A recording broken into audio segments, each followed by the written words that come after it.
Hi everyone, welcome back to my channel. So ಚೌಳೆಕಾಯಿ ಪಲ್ಯ ಹೆಂಗೆ ಮಾಡ್ಬೇಕಂತಂದು ನಾನು ಈ ವಿಡಿಯೋದಾಗ ತೋರ್ಸಕತ್ತೀನಿ ರೀ. ಅದಕ್ಕೆ ಒಂದು ಉಳ್ಳಾಗಡ್ಡಿ ಮತ್ತೊಂದು ಟೊಮೊಟೊ, ಒಂದಲ್ಲ 2 ಉಳ್ಳಾಗಡ್ಡಿ, 1 ಟೊಮೊಟೊ. ಸೊ ಅದಕ್ಕೆ ಒಂದು 2 ಅಥವಾ 3 ಮೆಣಸಿನ್ಕಾಯಿ ಹಾಕ್ಕೋಬೇಕು. ಚಲೋ ಕಟ್ ಮಾಡ್ಕೇಳಿ ಸಣ್ಣಾಗಿ. ಸೊ ಏನೇನು ಕಟ್ ಮಾಡ್ಕೊಂಡು ಇನ್ನು ಪ್ಲೇಟ್ನಾಗ ಇಟ್ಕೊಂಡು ತೋರ್ಸಕತ್ತೀನಿ ನೋಡ್ರಿ. ಸೊ ಇದಕ್ಕೆ ನಾವು ಏನಂತೀವಿ ಅಂತಂದರೆ ಕಡಾಯಿ ಅಂತೀವಿ. ಕಡಾಯಿ ಅಥವಾ ಬಾಣಲಿ ಅಂತಲೂ ಅನ್ಬೋದು. ಅದ್ರಾಗ ಹಾಕಿ ಚಲೋ ಚೌಳೆಕಾಯಿನ ಹುರ್ಕೊಂಬಿಡ್ರಿ. ಹುರ್ಕೊಂಡ್ರೆ ಸ್ವಲ್ಪ ಟೇಸ್ಟ್ ಬರ್ತೈತೆ. ಆಮೇಲೆ ಎಣ್ಣೆ ಹಾಕ್ಯರಿ. ಎಣ್ಣೆ ಹಾಕ್ಯಂಡು ಅದ್ರಾಗ ಸಾಸಿವೆ ಜೀರಿಗೆ ಮತ್ತು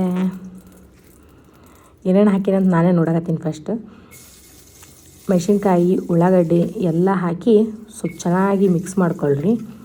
ಉಳ್ಳಾಗಡ್ಡಿ ಹಾಕಿದ್ಮೇಲೆ ಸ್ವಲ್ಪ ಟೈಮ್ ಬಿಡ್ಬೇಕಂತ, ಹಂಗಂತ ನನ್ನ ಗಂಡ ಹೇಳ್ಯಾನ. ಸ್ವಲ್ಪ ಚೆನ್ನಾಗಿ ಅದನ್ನ ಬೇಯಿಸ್ಕೊಂಡ್ರೆ ಸ್ವಲ್ಪ ಟೇಸ್ಟ್ ಬರ್ತಾವೆ, ಇಲ್ಲಂತಂದ್ರೆ ಹಸಿ ಬಿಸಿ ಹಲ್ಕಿಸಿ ಅನ್ನಂಗೆ ಆತಾವು.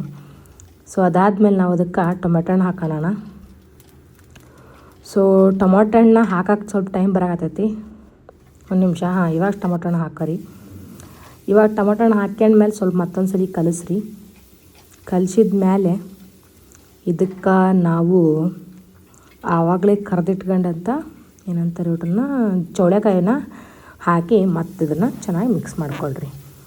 ಆಮೇಲಿಂದ ಮಾಡ್ಕೊಂಡಾದ್ಮೇಲೆ ಇದಕ್ಕೆ ಉಪ್ಪು, ಖಾರ, ಅರಿಶಿಣ ಮತ್ತೇನಾರು ಸ್ವಲ್ಪ ಮಸಾಲ ನಿಮಗೆ ಬೇಕಿತ್ತಂದ್ರೆ ಹಾಕೋರಿ, ನಮಗೇನು ಬೇಡ.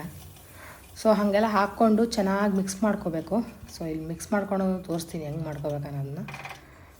ಅದಾದಮೇಲೆ ಒಂಚೂರು ನೀರು ಹಾಕ್ಕೊಂಡು ಅದನ್ನು ಚಲೋ ಕೊತ್ತ ಕುದಿಸ್ರಿ.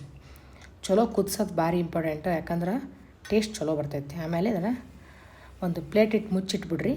ಮುಗೀತು, ರೆಡಿ ಆಯ್ತು ನೋಡಿರಿ. Thank you, bye.